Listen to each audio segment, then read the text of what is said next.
कर्पूरगौरं करुणावतारं संसारसारं भुजगेन्द्रहारं सदा वसन्तं हृदयारविन्दे भवं भवानी सहितं नमामि। बोलो देवों के देव महादेव की जय। आप सभी को सावन महाशिवरात्रि की ढेरों शुभकामनाएं। सावन व्रत करने के साथ साथ हमें कथाएं भी अवश्य सुननी चाहिए ताकि उसका फल भी हमें दोगुना मिले। आज मैं आपको सावन महाशिवरात्रि व्रत की कथा सुनाऊंगी, जिसको सुनने मात्र से ही भगवान की असीम कृपा बरसती है और सभी मनोरथ पूर्ण हो जाते हैं। शिव पुराण के अनुसार एक समय में चित्रभानु नाम का एक शिकारी था। वो शिकार करके अपने घर को चलाता था। शिकारी के ऊपर साहूकार का काफ़ी कर्जा था। वह कर्ज नहीं चुका पा रहा था, इसीलिए साहूकार ने उसे बंदी बना लिया था। उस दिन शिवरात्रि थी। उसने दिन भर शिव जी का स्मरण किया और उपवास किया। ऐसे ही पूरा दिन गुजर गया। शाम को साहूकार ने चित्रभानु को एक दिन का समय दिया कर्ज चुकाने के लिए और उसे छोड़ दिया। कर्ज चुकाने के लिए चित्रभानु पूरा दिन बिना कुछ खाए पिए जंगल में शिकार ढूंढने लगा। ऐसे ही शाम निकल गई और रात हो गई। इसके बाद वो रात बीतने के इंतजार में एक बेल के पेड़ पर चढ़ गया। इसी पेड़ के नीचे एक शिवलिंग था। बिना जाने शिकारी बेलपत्र तोड़ तोड़ कर नीचे गिरा रहा था, जो कि संयोगवश शिवलिंग पर ही गिर रहे थे। इससे उसका व्रत पूरा हो गया। इसके बाद चित्रभानु को तालाब के किनारे एक गर्भिणी हिरणी दिखी, जो पानी पीने आई थी। उसका शिकार करने के लिए उसने धनुष बाण निकाला। उस हिरणी ने चित्रभानु को देख लिया। इस पर उसने शिकारी से कहा कि उसके प्रसव का समय है, तुम दो जीवों की हत्या करोगे, ये ठीक नहीं।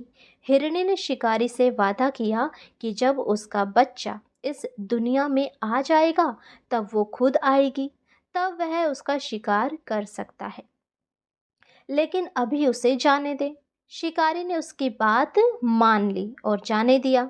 इसके बाद प्रत्यंचा चढ़ाने तथा ढीली करते समय कुछ शिवलिंग पर बेलपत्र गिर गए।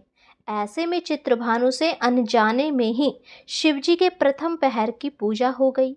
कुछ समय बीता। शिकारी को एक और हिरणी दिखाई दी, जो वहां से जा रही थी।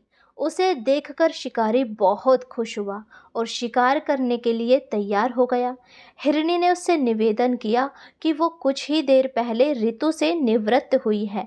मैं अपने प्रिय पति को ढूंढ रही हूँ। मैं एक कामातुर विहरणी हूँ।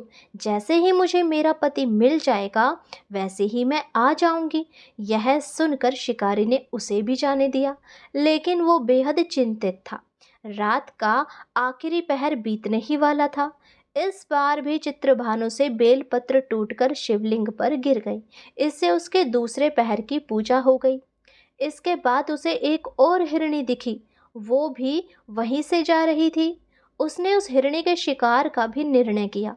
उसने शिकारी से कहा कि मेरे साथ मेरे बच्चे हैं, मैं इन बच्चों को इनके पिता के पास छोड़कर आती हूँ। इस समय मुझे जाने दो। शिकारी ने कहा कि वो इससे पहले भी दो हिरनियों को छोड़कर रह चुका है, इस बार हिरणी को नहीं छोड़ेगा। और हिरणी ने कहा कि मैं लौटने की प्रतिज्ञा लेती हूँ। इन सब में शिकारी की शिवरात्रि की पूजा हो रही थी और सुबह हो चुकी। उपवास की पूजा भी हो गई। अब शिकारी को एक हिरण दिखा। उसने निश्चय किया कि वो उसका शिकार ज़रूर करेगा। चित्रभानु ने प्रत्यंचा चढ़ा ली। इस पर हिरण ने कहा कि अगर उससे पहले आई तीन हिरनियों और उनके बच्चों का शिकार उसने किया हो तो उसका भी शिकार कर ले, जिससे उसे उनके वियोग में दुखी ना होना पड़े। लेकिन अगर उन्हें जीवन दान दिया है तो उसे भी छोड़ दे। जब वो उन सभी से मिल लेगा तो वो आ जाएगा। यह सुनकर शिकारी ने उस हिरण को रात भर का घटनाक्रम बताया। तब उस हिरण ने कहा कि वो तीनों हिरनियां मेरी ही पत्नी हैं। हिरण ने शिकारी से कहा कि जिस तरह से तीनों हिरनियां प्रतिज्ञाबद्ध होकर यहाँ से गई है, अगर उसकी मृत्यु हो जाती है तो वो धर्म का पालन नहीं कर पाएंगी। हिरण ने कहा कि जिस तरह उसने विश्वास कर हिरनियों को जाने दिया, उसी तरह उसे भी जाने दे। वह जल्द ही पूरे परिवार के साथ शिकारी के सामने हाजिर हो जाएगा। चित्रभानु ने उस पर भी विश्वास किया और जाने दिया। उसका मन निर्मल हो चुका था क्योंकि वो शिवरात्रि का पूरा व्रत कर चुका था और 4 पहर की पूजा कर चुका था। उसके अंदर भक्ति की भावना आ चुकी थी।